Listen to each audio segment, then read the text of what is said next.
নতুন নিয়োগ প্রক্রিয়া এই যে সেকেন্ড সেমিস্টার 2025-এ যদি কেউ থার্ড রাউন্ডের পরে কেউ বসে যায়, তার দায়ও এই ব্রাত্য বসুর আর মমতা ব্যানার্জির। এখানে তুই কার্বন কপি থাকবে যাই থাকো, আমি বলছি 2016 সালের সিলেকশন প্রসেসে প্যানেল এক্সপায়ার হয়ে যাওয়া লোকজনের তো বসার কথা না। আপনিও জানেন, আমিও জানি, প্রত্যেকে জানে, আশা করি ব্রাত্য বসু মমতা ব্যানার্জিও জানে। তা মমতা ব্যানার্জির ক্যাবিনেট মেমো সেখানে বলছে থার্ড রাউন্ড কাউন্সিলিংয়ে পরে প্যানেল এক্সপায়ার হয়ে গেছে। কে তাহলে কে ঠিক? থ্যাংক ইউ দেওয়া ব্রাত্য বসু ঠিক, না থ্যাংক ইউ পাওয়া মমতা ব্যানার্জি ঠিক? যদি মমতা ব্যানার্জি ঠিক হয় তাহলে ব্রাত্য বসু ভুল, তো থ্যাংক ইউ দেওয়া উচিত ছিল না? যে মমতা ব্যানার্জি 2022 সালে ওই যে ক্যাবিনেট মেমোতে যা লিখেছে থার্ড রাউন্ড পর্যন্ত কাউন্সিলিং হয়েছে, তারপরে প্যানেল এক্সপায়ার্ড হয়ে গেছে, ওটা ঠিক, তাহলে তাদেরকে পরীক্ষা বসালেন কেন? তাহলে এর দায় কে নেবে? এর দায় ব্রাত্য বসু নেবে না মমতা ব্যানার্জি নেবে? যে থ্যাংক ইউ দিল সে নেবে, না যে থ্যাংক ইউ পেলো সে নেবে? নাকি দুজনেই নেবে? নাকি দুজনের পাশে যে বসেছিল সে নেবে? সব ভিডিও থাকছে, সব তো থ্যাংক ইউ দিচ্ছ এখন। এর আগে কিন্তু মমতা ব্যানার্জি বলেছিল পার্থ দেখে নিস, প্রার্থতা দেখে নিও, ঠিক আছে? ছাত্রদের থেকে 5 জন আর দপ্তরের 5 জন, এসপি সিনহা 5 জনের মাথায় জেলে সব কটা, আর যে কজন ছাত্রদের থেকে এলো সব কটা র্যাঙ্ক জাম্প করে। আর কেউ কেউ আবার নবম দশমে মানে ঠিকঠাক পেয়েছিল, সে আবার জাম্প করে 11-12 চলে গেছে। এটা সমস্যাটা কি বলুন তো? এরা এত মিথ্যাচার করে, এরা নিজেরাই ভুলে যায়, কখন কি বলে নিজেরাই ভুলে যায়। আমাদের কাছে তো এখন পরিষ্কার চিত্র যে মমতা বন্দ্যোপাধ্যায় কি কি বলেছিল। আর আজকে এই যে ব্রাত্য বসু, এই ঐতিহাসিক সাংবাদিক সম্মেলন থাকবে থ্যাংক ইউ পাওয়া মমতা ব্যানার্জি। সেকেন্ড এসএলএসটি 2025-এ যা হবে এই থ্যাংক ইউদের দায়, এই থ্যাংক ইউ দায় নিতে হবে, কিন্তু হ্যাঁ দায় নিতে হবে।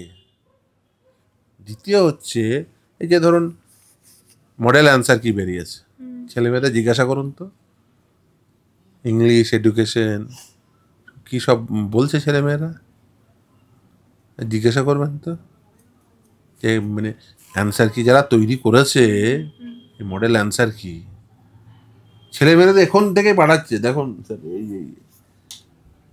কতজন বিশেষজ্ঞ বসাবে, তারপর তাদের মধ্যে কতজন বিশেষজ্ঞ সেই ছেলে মেয়েদের সেই সমস্ত ব্যাখ্যা বুঝে তারা অ্যান্সার কি অল্টার করবে, দিয়ে সঠিক অ্যান্সার দেবে, কতজন বিশেষজ্ঞ আছে সেও তো দেখতে হবে না? হলে তো এবারে টোকাটুকি হয়েছে, পরীক্ষার্থীরা বেরিয়ে একেবারে উত্তেজনা, অনেকে ফেসবুক লাইভও করেছেন, দেখা যাক সে সব তো। ইনভিজিলেটররা কোনো গা করেনি যে তারা টোকাটুকি করছে বলার পরেও কোনো গা। দেখুন এই রাজ্যে অত্যন্ত দুর্ভাগ্যজনক এই পরিস্থিতি তৈরি হয়েছে, অত্যন্ত দুর্ভাগ্যজনক, এবং এই পরিস্থিতি যারা তৈরি করছেন তাদেরকেও দায় নিতে হবে। দেখুন তাহলে নিয়োগ অবধি কি এগোবে আদেও? নিয়োগ তো করতেই হবে, নিয়োগ করতে দিতেই হবে, সুপ্রিম কোর্টের নির্দেশ। ফলে যদি কেউ এই ক্যাবিনেট নোটে একরকম লিখে তাদেরকে আবার পরীক্ষায় বসতে দেয়, তার দায় যারা এই বসতে দিয়েছে তাদের। ফলে এই দায় একে নিতে হবে, যারা ক্যাবিনেট বসিয়েছেন, যারা থ্যাংক ইউ বলছেন, যারা থ্যাংক ইউ পাচ্ছেন, প্রত্যেককে কিন্তু দায় নিতে হবে। এখানে যদি একজন টেন্টেডও বসে, গ্রুপ সি গ্রুপ ডির লিস্ট এখনও দেননি, থার্ড রাউন্ড পরের কাউন্সিলিংকে বসিয়েছেন কিনা, এই সব কিন্তু লিস্ট টাঙালেই পরিষ্কার হয়ে যাবে, মেরিট লিস্ট টাঙালেই পরিষ্কার হয়ে যাবে। কেউ আবার আত্মীয় বলে আবার তার লিস্টটা না টাঙিয়ে আবার সুযোগ দেওয়া হয়েছে কিনা, থার্ড রাউন্ড কাউন্সিলিংয়ের পরে সুযোগ দেওয়া হয়েছে কিনা, এসব তো দেখা হবে নাকি? ছেলেমেয়েরা তো লিস্ট নিয়ে বসে আছে। স্যার একেবারে এসএসসির ক্ষেত্রে যখন আমরা দেখেছিলাম যে শিক্ষামন্ত্রী পার্থ চট্টোপাধ্যায়ের বাড়ি থেকে কোটি কোটি টাকা উদ্ধার, এবারে প্রাইমারির ক্ষেত্রে কারামন্ত্রী চন্দ্রনাথ সিনহার বাড়ি থেকে 15 কোটি টাকা, এবং একেবারে খুব স্বল্প টাকা। এ লজ্জা, তৃণমূলের কোনো মন্ত্রী 15 কোটি টাকা, এ তো তৃণমূল কংগ্রেস মানে তার সেই মন্ত্রী তো লজ্জা পাওয়া উচিত। তৃণমূল কংগ্রেসের আমলে মন্ত্রীর নামে 15 কোটি টাকার অ্যালিগেশন, লজ্জা পাবে সে মন্ত্রী। বলেন না আপনি, এই প্রশ্ন জিজ্ঞাসা করবেন না, লজ্জা পাবে সে মন্ত্রী। আমার নামে মাত্র 15 কোটি টাকা। তৃণমূলের কোনো এই এই দায় তৃণমূলের মানে গ্রামের প্রধান নেবে না। 15 কোটি টাকা? হ্যাঁ অবশ্যই, তারা বলবে আমাদের মন্ত্রীর বিরুদ্ধে 15 কোটি টাকা। এরকম হয়তো আপনি এরকম অনেক কাউন্সিলর খুঁজে পাবেন এই প্রাইমারি ক্ষেত্রে সর্বমোট 15 কোটি, 150-200 কোটি টাকা পেলা কাউন্সিলর খুঁজে পাবেন। 15 কোটি টাকার মন্ত্রী তৃণমূলের তার বিরুদ্ধে অভিযোগ, এটা কোনো অভিযোগই না। এই টাকা তিনি নাকি আবার ব্যবসা নির্মাণ কাজে লাগাতেন, নির্মাণের যে ব্যবসা ছিল সেখানে লাগাতেন। দেখুন, টাকা এলে তো কোথাও না কোথাও লাগাবে। কেউ বান্ধবীর খাটের তলায় রাখবে, কেউ নির্মাণ শিল্পে, সেখানে তার বউয়ের নাম ছিল।